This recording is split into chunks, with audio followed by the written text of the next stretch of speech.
Hello, I'm Rufus Purdy. I'm the director of Right Here, and between 2012 and 2018 I worked as an editor at the Curtis Brown Literary Agency and at Curtis Brown Creative, the agency's writing school.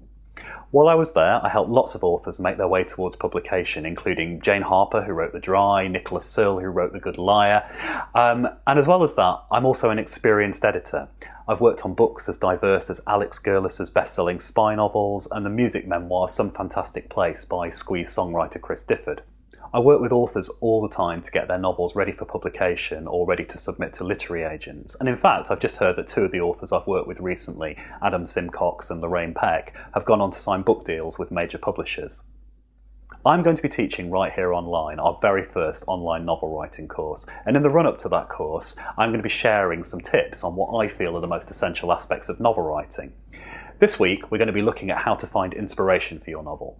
Writers are often asked, where do you get your ideas from? And there's an assumption, perpetuated I have to say by some authors who like to pretend they exist on a higher plane to us mere mortals, that inspiration is some God-given thing, that ideas come into writers' heads fully formed.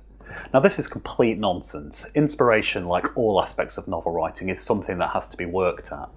I'm with the great American novelist Jack London, who said, "Don't loaf and invite inspiration, light out after it with a club."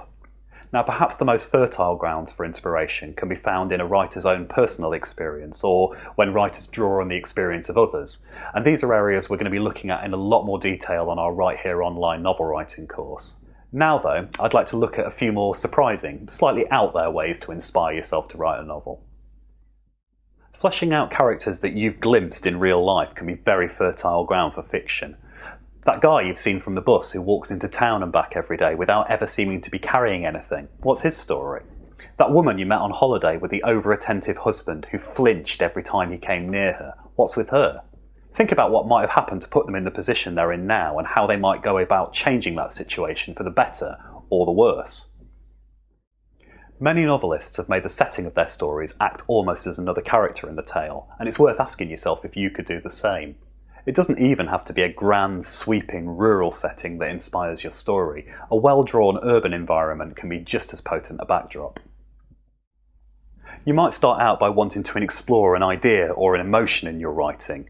Now obviously you're still going to have to come up with a plot and some great characters to make that idea work, but there's nothing wrong with wanting to write a novel about depression, coming to terms with grief, or finding love in later life. That's absolutely fine. Just remember that you need to make your story dramatically interesting and that you mustn't let things get too preachy. If you're able to channel some of the crazy stuff that goes through your head while you sleep and focus that into a clear fictional possibility, then that's a wonderful way of finding inspiration. If you do want to use fiction to make sense of your subconscious though, I'd recommend keeping a notebook by your bed at night or using the notes app on your phone and writing down any ideas your dreams have thrown up first thing in the morning. You don't have to be writing historical fiction to be inspired by records from the past. Census returns, parish and court registers, parliamentary bills, letters, old newspaper reports, anything can throw up some fascinating premises for stories that are just crying out to be written. Plenty of novels have been inspired by the author's response to the work of another artist. There are whole subgenres of fiction inspired by Shakespeare or by ancient myths, for example. Paintings and songs often do it for writers, and many authors have taken films, plays, myths, folk tales, TV programmes, and even museum pieces or installations as their inspiration. It's absolutely fine to use another artist's work as the spark that sets your novel alight, but you do need to make sure you do something interesting with it rather than just rehashing their original idea.